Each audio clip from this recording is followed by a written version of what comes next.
feeder goes off, there's nothing there. I think, gosh, I'm getting skunked. Because the day before, there was probably 8 or 10 deer out there. Right. So this is the next day, nothing. And so I look up about 8 o'clock, and there's 3 deer out there. And they're all bucks. Oh, you got her, dude. She's down. Let's go. Dude, I just shot a deer of a lifetime. Freaking smoked him. One with nature, and if you're a believer, one with God. Definitely gets your heart pumping. Boy, you are in trouble. Fall Obsession Podcast. Howdy, folks. My name is Sam. I'm your Fall Obsession Podcast host for this week's episode. Our podcast is driven by Ridge Rock Hunt Company, and I'll talk more about them here later at the conclusion of our episode. I am sitting in deer camp on New Year's Eve, once again, with my dad, Mark. Welcome back, Dad. Thank you, son. Welcome, Fall Obsession Nation, and Happy New Year. Happy New Year. We're happy to be entering 2023 now, and got some cool stuff in the works at Fall Obsession, as we always do, so I'm looking forward to some of that stuff rolling out. But for right now, we are back out here on Texas dirt. As if you guys are returning listeners, I'm sure that you've heard plenty of podcasts at this point from deer camp this year, this being another one and quite possibly the last one for this year. But back out here for the last 2 days of general season when I could hopefully fill my remaining mature buck tag. So fingers crossed we can get that done in the morning. Right now I got a target buck in mind, and he's got currently a pattern here this week of showing up most of the time in the mornings pretty early on. So hopefully we make quick work of it tomorrow. But and if you guys are hearing explosions in the background, that's because it is New Year's Eve. We are out here in the wilderness, and every redneck Joe Blow and his dog around us are shooting off fireworks. So we Bottle rockets and everything else. Yeah, we got that going for us. But Dad, you've done a lot more hunting than I have this year, and you were able earlier, when of course on a time when I was not out here with you, you were able to fill your buck tag. That's so right. Tell us a little bit about you putting down a buck on Texas dirt. Okay. I was out early this week, and interestingly enough, we were talking about this on the way out here today, son, that I killed all my deer when you weren't here. I know. You and I hunt, and then you'd go back to work. And for the new listeners, I am self-employed and have my own business, and where I work hard so I can have time off in the deer season and in the holidays off. Right. And with the economy like it was, the inflation, everything kind of tanked, and about mid-November they just dropped off, except for people who were shutting down their irrigation systems, etc. So, so I spent I hunted more than I ever hunted before, until when I was a single guy. Yeah. It's been that long. It's been almost 30 years. So, but I hunted hard and hunted early this week. And I the day before I was out here for a couple of days, and the first day I was out here, early morning, there was all these deer out in the feeder, and I finally caught on a big buck as he's walking away, and where I hunt, the stand is there's a lot of undulations in the ground, so it's up and down and a lot of gorges, and I was trying to get it. He's walking away at a good pace, and I couldn't get it up on him, and missed my shot. I tried to pull the trigger, but I missed my shot. I saw him run away, and then next morning I'm hunting my stand. Feeder goes off, there's nothing there. I think, gosh, I'm getting skunked, because the day before there was probably 8 or 10 deer out there. Right. So this is the next day, nothing. And so I look up about 8 o'clock, and there's 3 deer out there, and they're all bucks.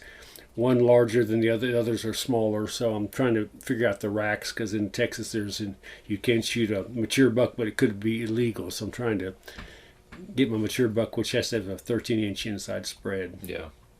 But anyway, came around. He got broadside, and I shot him in the neck, and he ran 20 feet and dropped. So perfect. Yeah. So it was a decent buck, and it measured more than 13 in the inside spread. So yeah. And the other 2 little ones just ran off, and wait for another day for them. Yeah. Another day, another year for those little ones, but.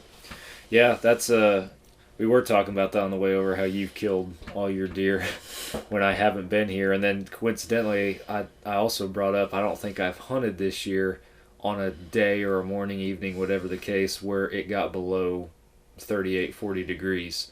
So And here we are on New Year's Eve, and it's 70 degrees today. I know, 70 degrees going into the stand this evening. So I don't, it's just, that's been my year. Every time I come out here, it's warm. And as soon as I go home, it turns cold, and that's when you come out here and hunt and you kill deer. So there must be something to that. But no, it's But tomorrow morning could be your morning to, take that buck. I have a nice mature 8-point coming into my ladder stand. He started showing up earlier in December, of course, pretty soon following my last trip that I had out here at the beginning of December. It's been almost a month since I've been out here. But he was coming in the evening time pretty regularly, and so that's why I kind of put my cards in that basket tonight in case he did. But for the past week or so, he switched over to coming in the morning. Still daylight, but pretty early in the morning. So I wasn't super bummed out that I didn't see him tonight. It was kind of just a just-in-case hunt, if you will. But you did see deer. I did see some deer tonight. Not a lot, but I saw some. And yeah, my hopes are for tomorrow morning that he does what he's been doing all week and shows up between 7:15 and 7:30 in the morning. Mm-hmm. So Should have said 7:27. 7:27. Got him patterned. Yeah, I wish it was that specific for sure, but we're so out here. I know we've talked about Texas dirt a lot on our podcast, and we're getting back into releasing the videos and everything for the season 2 series, so you guys can follow along with that on our YouTube channel and on Carbon TV. But one thing that we kind of wanted to sit down and do was not just a year in review, looking back on this season. I know we've talked about this season many times on the podcast, but you and I spent some time earlier today before the evening hunt driving around to our different stand setups and also scouting out some new locations. And we got plans for next year, just like we did last year coming into this year, wanting to add, new setups and had certain places in mind. We're already starting to form those plans for next year. So that was another thing that we kind of wanted to talk about, was some of our whitetail management strategies and tactics moving forward on this property. So, well, I know we started. Remember last year, if you were watching anything on season 1, viewers, you saw us hunt from one stand each. yeah. And so, thankfully, we've added. I think we have 5 stands between us right now. Mm-hmm. You and I, with bow and rifle, we have 5 stands, and then we're looking at adding some. We just to the east of the camp site. We about 200 yards. We're going to put up another ladder stand, Mm-hmm. and that's where you and I were today. Yep. And we walked by there, and I was looking at another tree about probably 40 yards away, and I walked to the base. I said, "Look how big this trunk is, Sam." And I looked up in the trunk, and I said, "Oh, there's a raccoon up there." and so Sam comes walking around. He goes, "Dad, that's not a raccoon. That's a coyote." And it's about 8 feet up in a tree, nestled down in there. But we don't think it was a coyote. No, in hindsight, it was a fox, but it was very unexpected because I didn't see it until it climbed out of the tree and then took off running. And when it started running, I was like, "Oh, looks like a dog." And now, so my initial reaction when we first saw it was, "Oh, that's a coyote," but no, it was probably just a little gray fox, but which would explain a little bit better it being in a tree, I guess. But Wile E. Coyote. yeah, so not something you would expect to see certainly in the middle of the day when Not even a fox in a tree. No, I mean a raccoon would be surprising enough, but a fox 8 feet up in a tree. So yeah. But anyway, we're putting a new bow stand there for a ladder stand, which I think was we've seen big deer close to the camper, but no way to hunt it. Yeah, multiple times this season we've either been coming back or leaving camp, whatever the case might be, and there's been like right down the road from camp, Deer, big does, up by camp, like within 50 yards sometimes. So And that led us to just kind of evaluate things and look and where camp is and where the main road runs to the north of camp and kind of the northwest of the main road. There's probably close to 50 acres of just thick mesquite thickets that we haven't touched, that we haven't hunted. This property is 807 acres that we have access to, and that's 50 of it right there that we're not even doing anything with right now. So you found the spot, and like you said, it was a couple hundred yards from camp, walking distance from the camper, an easy stroll in there one morning, and I don't know, the deer are there. So next year we'll probably give it a shot. Yeah. But And then there's that one we're talking about on the north property. We've had a really dry year this year. Back in the summer, back in June, July, it took almost 2 months of no rain. Mm-hmm. In the summer, when that's hard on Texas. Usually we have a rain here, rain there, and August is usually pretty drought, but stricken. But this was June into July, right. and the thing we started to think about is water source. And I remember, and I told you this today, I remember you and Drew talking on a podcast, and Drew was asking about water sources. Are you hunting water sources? So you and I are looking in the north part of the property. Yeah, we have a water tank up there. We have 3 tanks on this property, but this one is probably the largest one that we have, and it's sandwiched in between 2 of our existing stands that we already have. I mean, you could almost just about draw a line, just straight across and hit all 3 of these locations. But where it is, it opens up. It's right next to the power line. It opens up into kind of I don't want to call it a field, but the very large clearing or whatever you want to call it, where your stand last year was, not this year. But in between the water hole itself and that clearing, there's a pretty large berm. So if the stand is in the right spot, you could overlook all that area, and yet the deer would still have very much a sense of security coming into this water hole itself because of that berm. They're still kind of tucked in the trees a little bit. They're not as exposed to that wide open space. So we were looking at that and kind of found a little funnel where we're seeing probably them coming out of the woods into that water hole and everything. So the downside of it is there's cattle on the property too, and we know they use the water hole. So it's kind of just a toss-up sometimes for hunting if you're going to sit there and the cows will come in or not, So that's probably something that we'll encounter next year, when we start hunting it. But we're going low budget on that setup for next year. We've been doing on a couple spots this year just to make things work and to give us options. We've done a couple of different stands where we've done bow rifle options. Basically, we'll put a ground blind or some coverage for a bow blind 20-30 yards off the feeder, and then we'll go to an opposite side of that stand or of that feeder and back off 60 to 80 yards and put a rifle rail in the brush for you to be able to hunt them as well. So we have 2 stands currently that give us those options. So we're talking about, long term, those stands we're wanting to, let's upgrade the bow setup to an actual ground blind. Let's upgrade the rifle setup to a tripod. Those are the things that we're working toward and that you guys can expect to see us changing in year 3 in 2023. But we'll probably just end up moving one of those existing rifle rails that we've put on one of those other spots. We'll replace it with an actual stand and move that rifle rail to this water hole.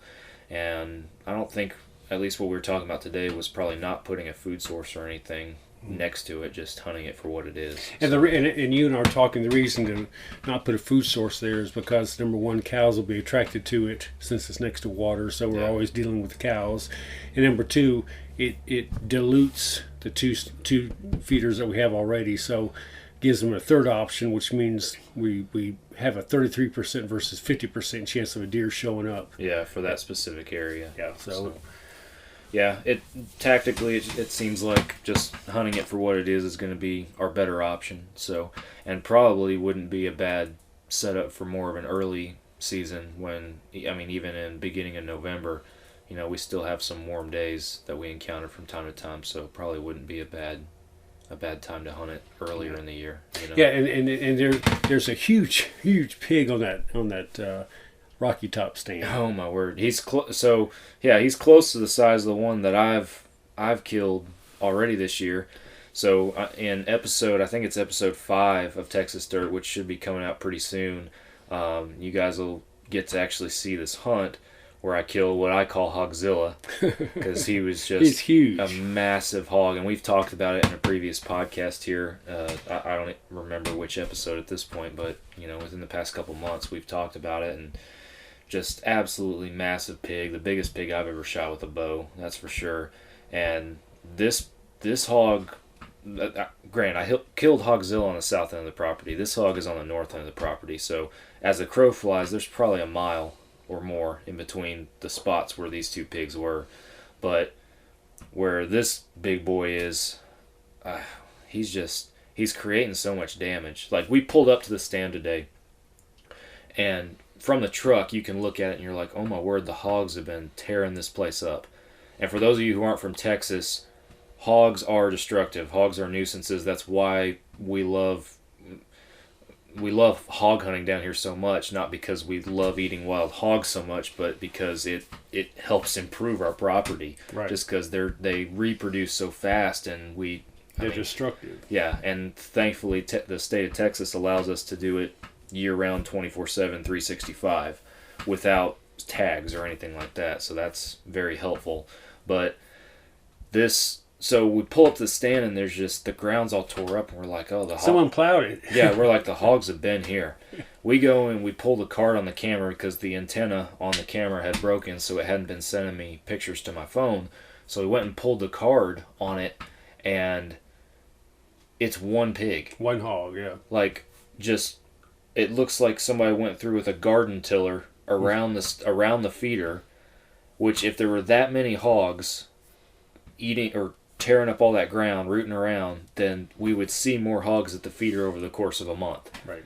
There were for 1 month solid, only one pig was coming to that feeder. So one pig was doing all of that damage that we saw today. And to give you guys an idea, and I'll post a picture on our social media pages and stuff, you guys will be able to see it, and whatever episode of Texas Dirt, which will be toward the end of season 2 at this point, that we put this in, I'll be sure to include in that. But in the trail cam photo, we have fences around our feeders to keep the cows out. Our T-posts are roughly, 4.5 feet high, 3 strands of barbed wire. And that pig is about 2/3 of the way up that 4.5 foot T-post, if that gives you any idea on how tall the top of this pig's back is. It's almost 3 foot. Yeah. Oh, probably over 3 foot. I would put money on that. He's a big pig, and just looking at him, it's like, yeah, this dude's probably a similar size to the one that I already killed earlier this year. He needs to go. He does need to go. And I had an encounter with him. I didn't really think of him being that destructive, I guess, at the time, but I hunted that stand a little over a month and a half ago maybe, and he came in, and I was swapping my deer arrow with my pig arrow to try and get a shot at him, and he caught me moving as I was switching arrows, and it was just enough to tell him to probably be a good idea to leave, so he took off out of there. But he's a big sucker. But one thing we saw when you pulled that card on that camera was that's a good place for a stand. It is. It validated it for sure, because despite having that pig there, every single day, deer. Morning and evening, deer. And we've not hardly hunted it. Yeah, we haven't hunted it very much. Now, granted, the first half of the year, we also had some problems actually getting it to throw corn. We were trying to troubleshoot some stuff and get the feeder box to actually work, and turns out the whole feeder box was bad. And after I swapped out feeder boxes and put a new one on there, then we were pretty well situated after that. But I think also with that antenna being broke on that camera and it being spotty, and when it was sending me photos, it was like it gave the illusion that, the deer are just coming here every once in a while. And it wasn't until we actually pulled the card out of the camera, plugged it into a computer, and looked at all the pictures on there that was like, oh my word, there's deer here all the time. And that's a tip for you guys too. If you run cell cams, even if they're not sending you photos, they should still be functioning like a normal trail cam. So worst case, you can still walk up to them with a laptop and plug it in and view all your photos, even if it's not sending them to your phone. So, little tip for you there. But so we'll be probably utilizing that stand a lot more and a lot better in the coming season. And then tomorrow morning, I'm gonna hunt it you're tomorrow. probably gonna hunt that tomorrow morning just in case. That pig's mostly been showing up in the middle of the night, but I don't know, maybe he'll slip up in the morning. We'll see. He had one showing at 6:46 in the morning, so Yeah. maybe I'll get a shot at him. We'll Yeah. see. But that validates again where that stand is, and I know I had some frustrations where my stand was, which is kind of the farthest northeast on the property, Right. and I've got to walk to get to it, so they see me walking if they're watching, and there's no way to get to it without being seen. But I've harvested most of my deer out of that stand, so I'm going to keep it where it is and probably hunt the same spot next year. Yeah. I think it's a good spot. I think that's a good spot. I think Rocky Top's good. Both of my archery setups will... I think at this point, all 5 that we have set up are probably locations that we're going to keep moving forward. We might change the actual stand themselves as far as the form at which we're sitting there. You know, a rifle rail, a ground blind, a tripod, box blind, whatever we come up with for next year. That might change, but as far as the physical locations, we're probably not adjusting anything from there. We want to add that water hole. There's another spot down close to my bow blind that I've had from the very start.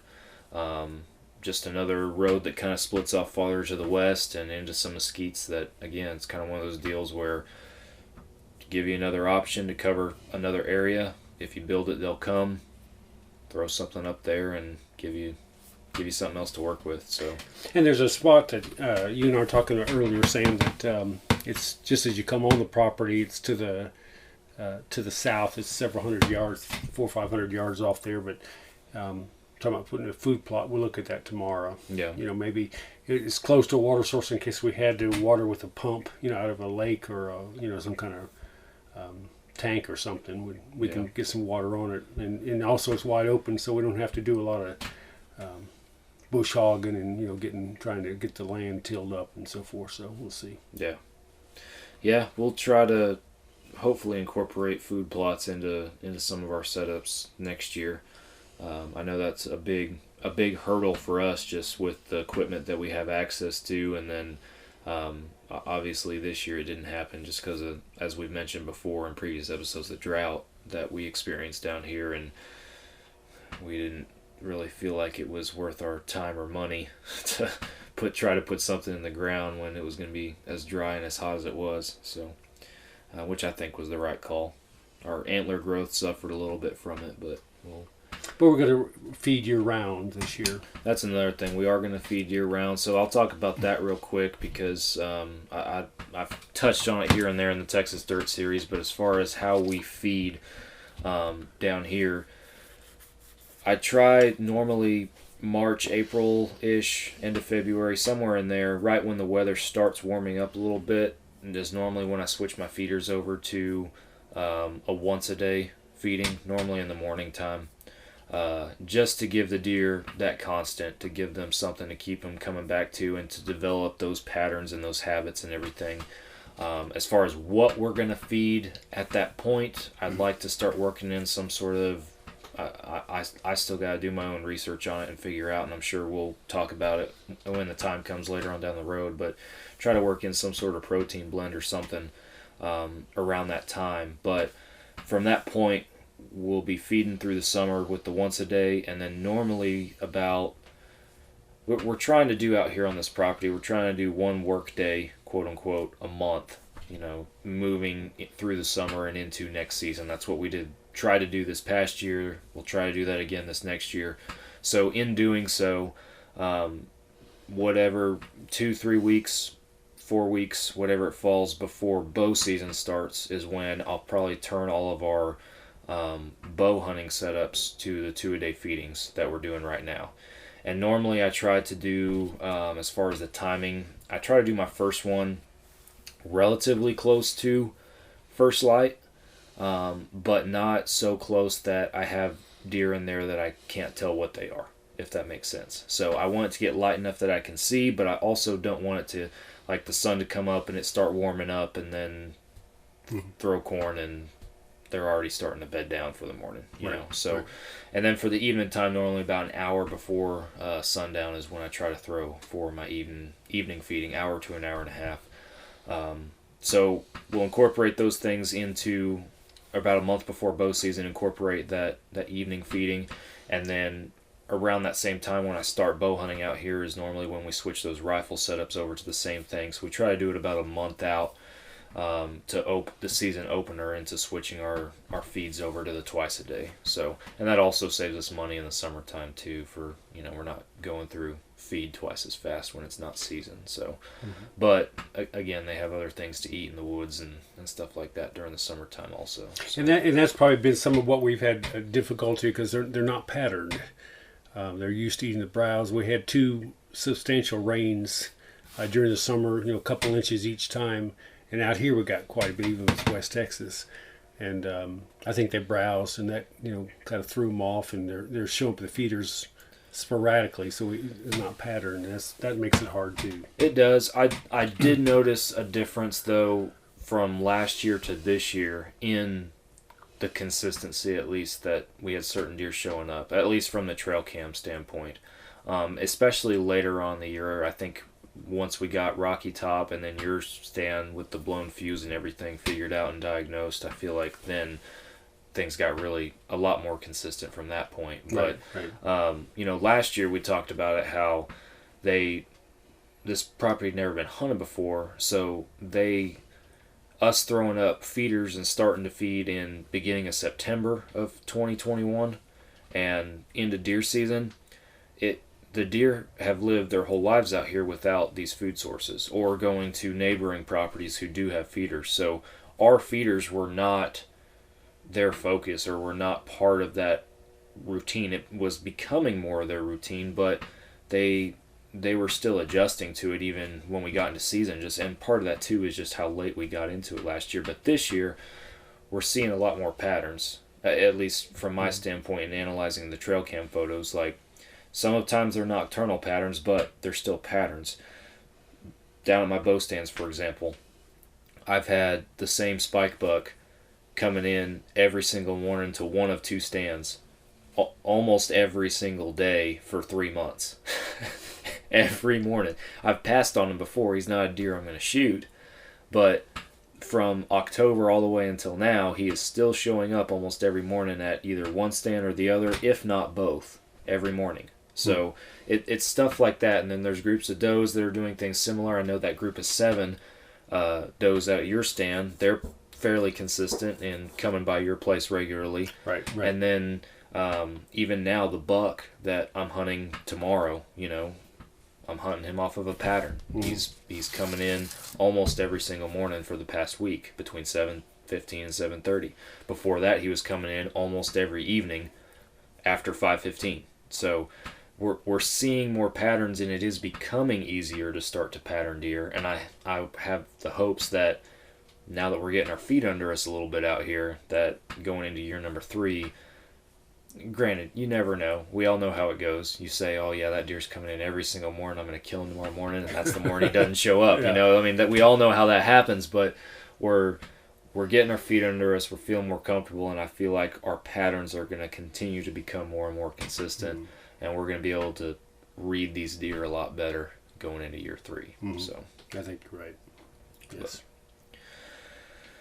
So that's about all I got, but we're pushing forward again. End of the 2022 season, end of the 2022 year as we're recording it right now. But hopefully we can finish strong and go home with a tag punch tomorrow. So hoping that's our end goal. But guys, I want to thank y'all for listening. Another Fall Obsession podcast. If you guys have not already, whatever platform you are listening on, hit that follow and subscribe button. We're on all major podcast streaming platforms out there. Our episodes are also published on YouTube, and we are streaming on Carbon TV and Waypoint TV, so be sure that you check us out on those platforms as well. Subscribe to the YouTube channel. We post multiple new videos every single week. including our podcast videos, which I hate mentioning on this one because I'm not doing a podcast video on this episode in particular. So sorry, you're not going to find a video for 135. But Drew and I one of us will be back next week and back on that regular train with our normal recording schedule, and the podcast video starting next week. The Christmas holiday kind of put us a little. We took the Christmas week off, and now we're recording deer camp because now I'm hunting, and I don't know. It feels like all of hunting season has just been a scramble to get podcast episodes out, but neither here nor there. Go subscribe, YouTube, all of the social media platforms, Facebook, Instagram, Twitter. Go wild. Go like and follow Fall Obsession on all of those. FallObsession.com, that's our website. That's the hub. You guys can head on over there to find all of our content, videos, educational articles, and media series. Wild game recipes, gear reviews, it's all on there. Go on there and explore around, as well as our hunting and outdoor apparel. Go check some of that out. We got some new designs that are fixing to come, and including our the new hat that we just rolled out, our leather patch hat that's on there right now. It's pretty sweet, so go check that one out. Last but not least, Ridge Rock Hunt Company. They are the podcast partner. Derek and Lacey over there in Mississippi, they do a great job booking hunts with vetted outfitters across the country. So if you have a hunt that you've been thinking about wanting to go on for a while, give Derek a call. He can talk to you about options, pricing, time frame, licensing, all that kind of stuff, and get you squared away for that next adventure that you're wanting to take. So Ridge Rock Hunt Company, go check them out on their website and social media. Dad, thanks for sitting down. Thank you, son. Been fun. Look Yeah. forward to next year. I know. It's sad that the season's coming to an end. Hard to believe. It is. All right, guys. Thank you all for listening. We're back again next week for another podcast episode. We'll catch you then.